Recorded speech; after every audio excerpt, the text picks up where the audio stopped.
So a lot of times in math classes, algebra and higher especially, we're given a quadratic equation which is of the form x squared plus bx plus c is equal to 0. And we're asked to find our x values. And we can do that by using this quadratic formula.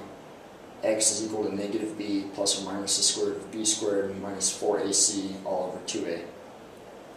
Generally people just take their a, b, and c values from here, plug them in down here, go ahead and do the calculation, find their x values, and give an answer, but they don't usually know how to derive the quadratic formula using this quadratic equation. So I'm going to go ahead and show you how to do that today.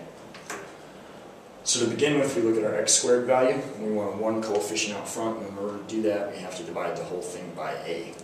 So that gives us x squared plus b divided by a times x plus c divided by a is equal to 0. Now at this point, c over a is just going to give us a real number. There's no x associated with it, so we can just go ahead and subtract it and move it to the other side. It'll give us x squared plus b divided by a times x is equal to negative c over a. From here, this doesn't factor out nicely, so we're going to have to do a technique called completing the square. And the generalized formula of doing that is x squared plus 2dx plus d squared. Now in order to complete the square, we have to look at our b term, multiply it by 1/2, and then square the whole thing. So when we take b over a, multiply it by 1/2, we are given b over 2a, and now we have to square that in order to get something similar to this. So we're now going to call b over 2a our d value. So when we plug this d value into this portion, this 2 and this 2 will cancel, leaving us with b over ax, which is what we have up here. So we have now completed the square, and in order to keep everything equal, we have to add this portion, which we just discovered, to both sides of our equation. So we can go ahead and write this as x squared plus b over ax. Now we add plus b over 2a squared is going to be equal to negative c over a, again plus b over 2a squared.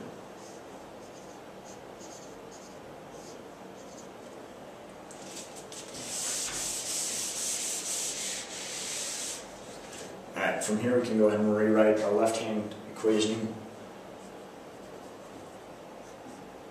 as x plus b over 2a, the whole thing squared. So this is our x value, this is our d value. When you can expand this out, you are given this down here. To save time, I'm not going to show you that works, you just have to believe me. And we're going to go ahead and rearrange this side while we're at it. So I'm going to bring the square root, or the squared term, inside the parentheses and move the minus ca to the back.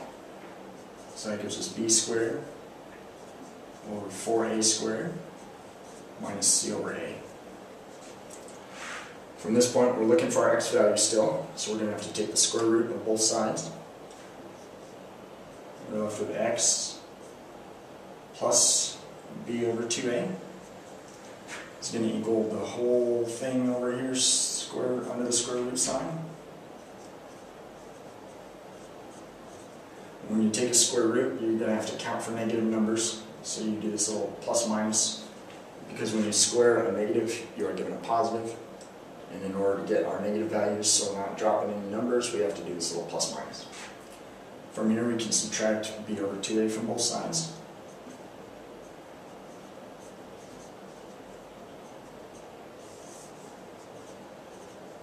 And we're left with negative b over 2a plus or minus the square root of b squared over 4a squared minus ca.